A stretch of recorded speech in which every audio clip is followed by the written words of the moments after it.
We just found out that you are returning to action, LFA 24 in Phoenix, Arizona in 2 weeks. You're back in MMA. You took a bit of a break over the last few months. Why did you take a break from MMA since your last fight, I believe, was in March?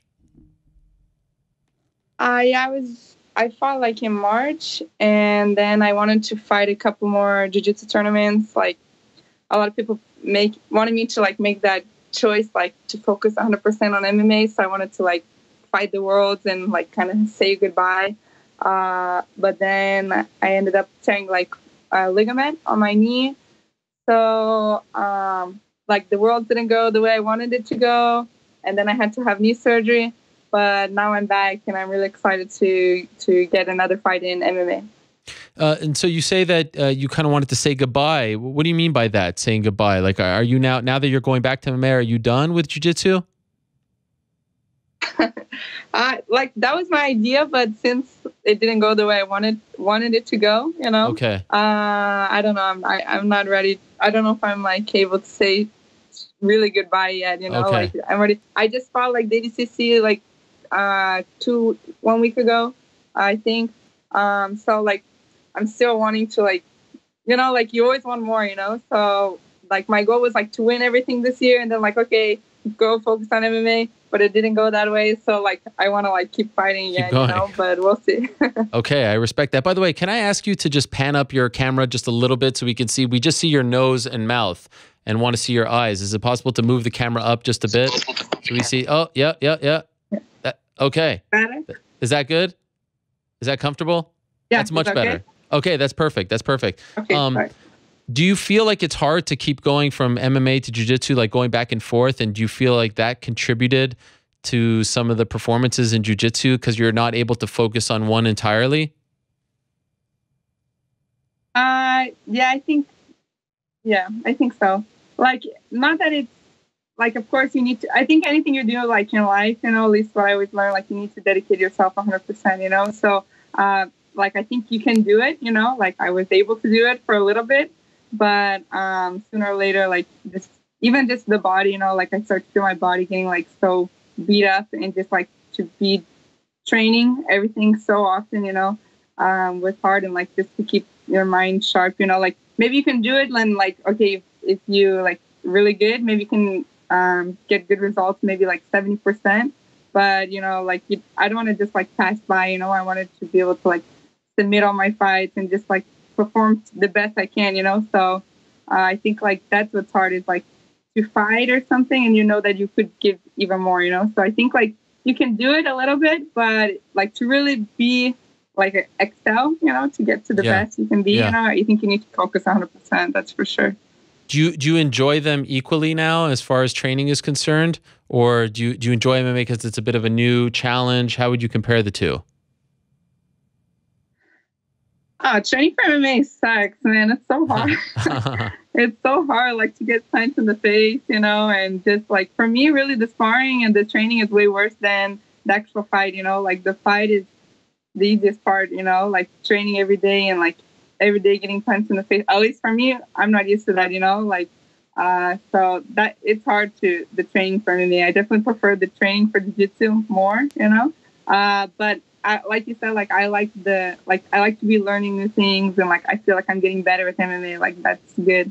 So I really like that part. So why do you do it? You're so good at jiu-jitsu. You don't like getting punched in the face, and I don't blame you. I wouldn't want to get punched in the face as well.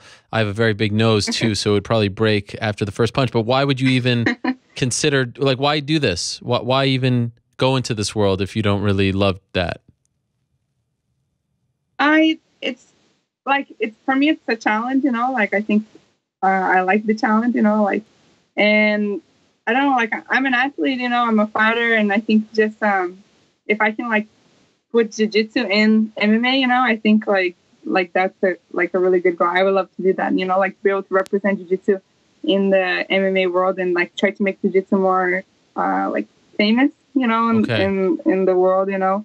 I think like it's a good way to like make jiu-jitsu, like if I can prove like I can be a champion coming from jiu-jitsu world, you know, then I think like that'll help to promote jiu-jitsu. And, you know, like my heart's always with jiu-jitsu, you know, like of course, like I'm an athlete and I'm in this like MMA, of course I'm going to take its important to me.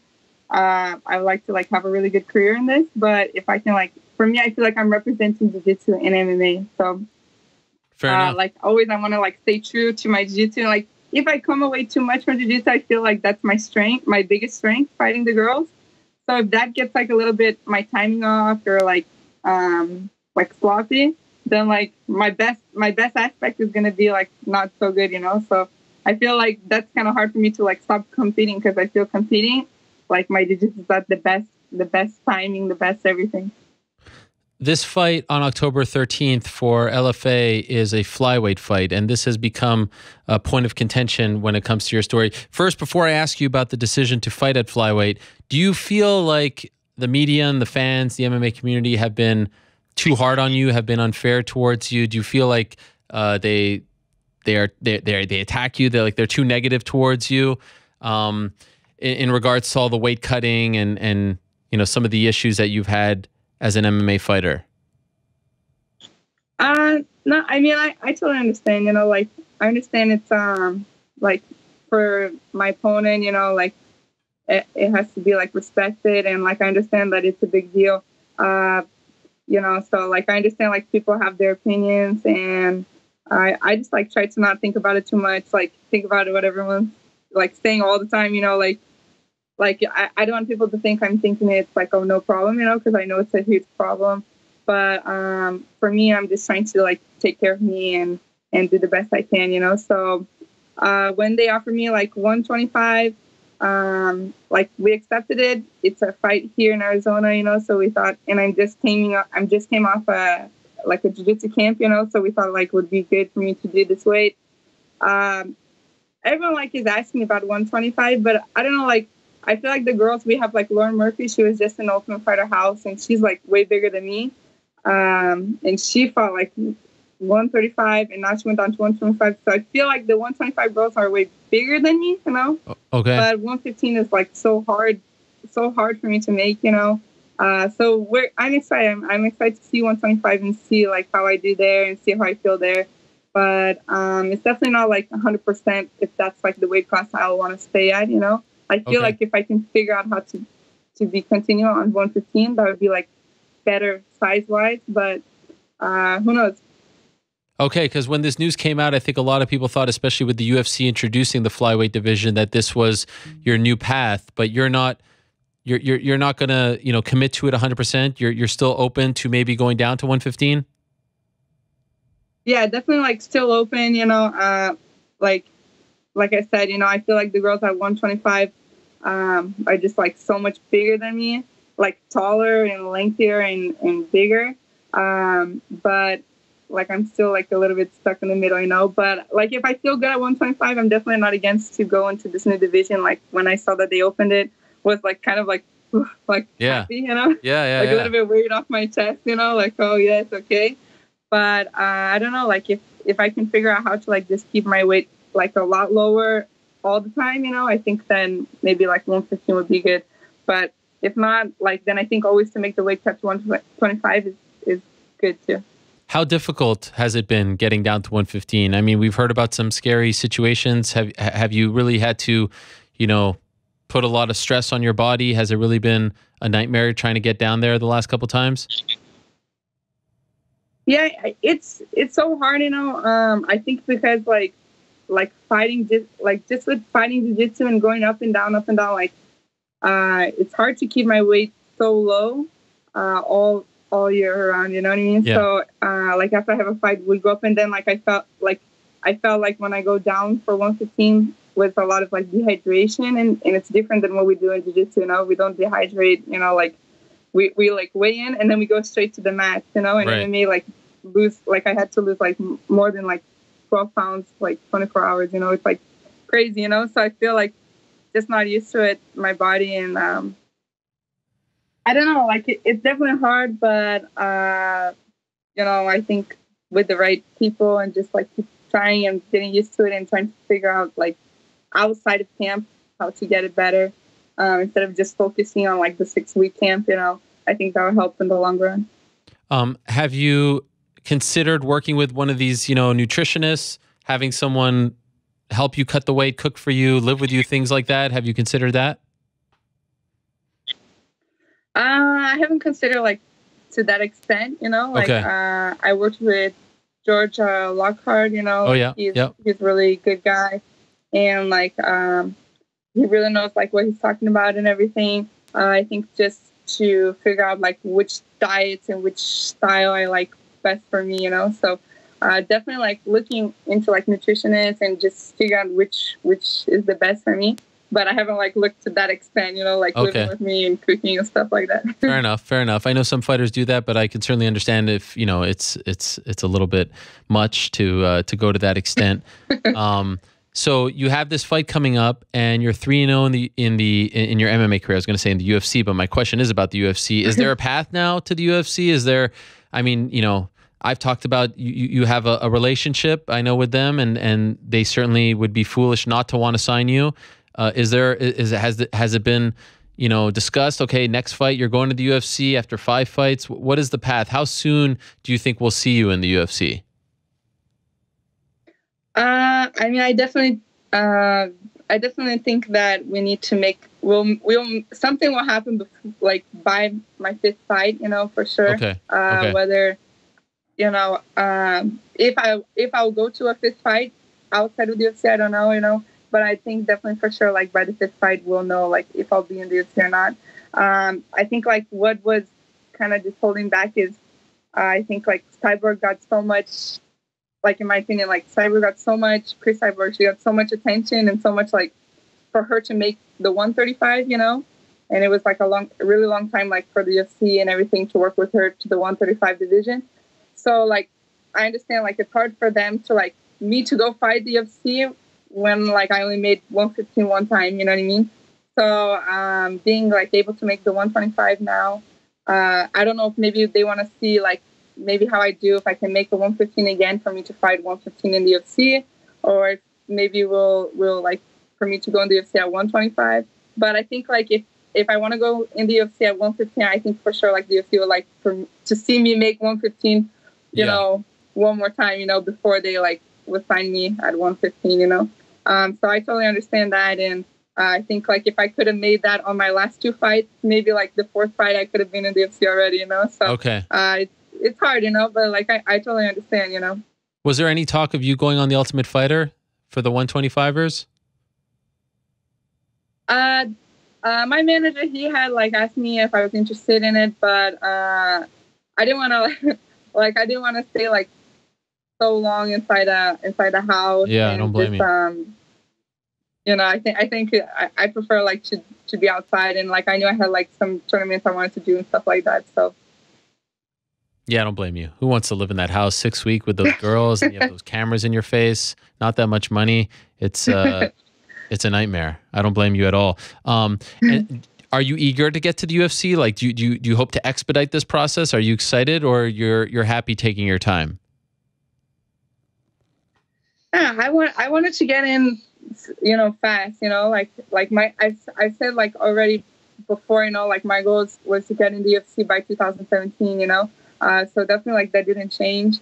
You know, I think the sooner I can get in, like more and more with these girls and like starting to feel like that experience of being like in the big events, I think the better. Of course, like more and more girls are training and the categories are getting harder and harder and harder. So if I can get in there like sooner and like be used to it and not get in too late, I think that would be better like for my career in the long run. But at the same time, like I think everything happens at the right time. So I'm definitely not against like taking my time getting or getting better slowly. Do you think that once you get to the UFC, you won't be able to do the jiu-jitsu competitions anymore? And is that maybe part of the delay?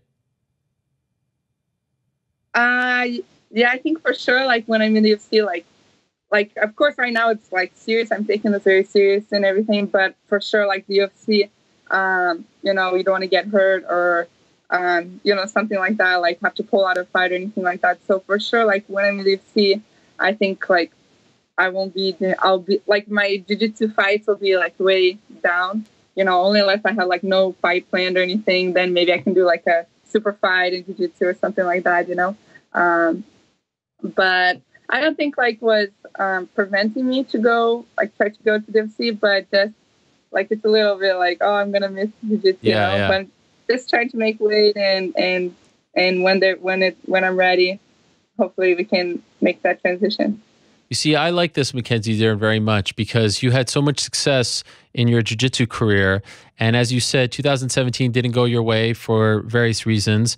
And, you know, there are people who are doubting you whether or not you can make the weight. And now I feel like you've got something to prove, and you're going to prove the doubters wrong. And, you know, you'll go in there as a flyweight. We'll see how that goes. Do your thing, get back on track. And you stick it to all the haters, stick it to all the critics. This is fun. You know, sometimes when things are going so well, you know, you kind of just cruise by. Now you got this chip on your shoulder, and you get to give everyone the big FU. I like it. Yeah, I'm not so good at like the FUs, you know, but well, you don't have to give them the actual gonna, FU. like, try and like I'm gonna try my best, you know, like that's all I can do. And like I think like it's definitely different. I'm not used to like the MMA fans, you know. It's really different, like just to see like how they can switch so fast, you know. Like 1 minute they're like love you, and then the next minute it's like you're the worst. You don't know how to fight. You know what I mean? Like you know, so like it's different. Your jiu-jitsu is not so much like that, you know. But also too, like they do have a lot of fans that are like with you till you die, you know. So it's good. It's like a learning process, you know. I'm new to the sport, and I'm gonna like try my best. and you're training at the lab for this fight on the 13th, right? Yes, the MMA lab here in Arizona. Okay. Well, I wish you the best, Mackenzie. Thank you very much for coming on the show. Looking forward to it. It's on Access TV, LFA 24, October 13th. It's Mackenzie Dern against Mandy Poke. Mandy Poke, by the way, a very fit fighter, a very strong fighter. I mean, they're not giving you a cupcake here. You've seen her in action, right? I haven't seen her in action, but I do know that she's like a wrestler, I think. Yeah. And I've seen like that she's like fitness, like really fit, you know, really lean. So I'm like, man, you know, like I know for sure it's going to be a tough fight. Well, I wish you the best. Thank you so much for coming on the show. Thanks for addressing everything this past year. Put it all behind you. Looking forward to the fight on October 13th, and wish you the best as you continue this journey, hopefully eventually to get to the UFC octagon. Thank you so much, Ariel, for having me, and thanks for the interview. It was great talking with you.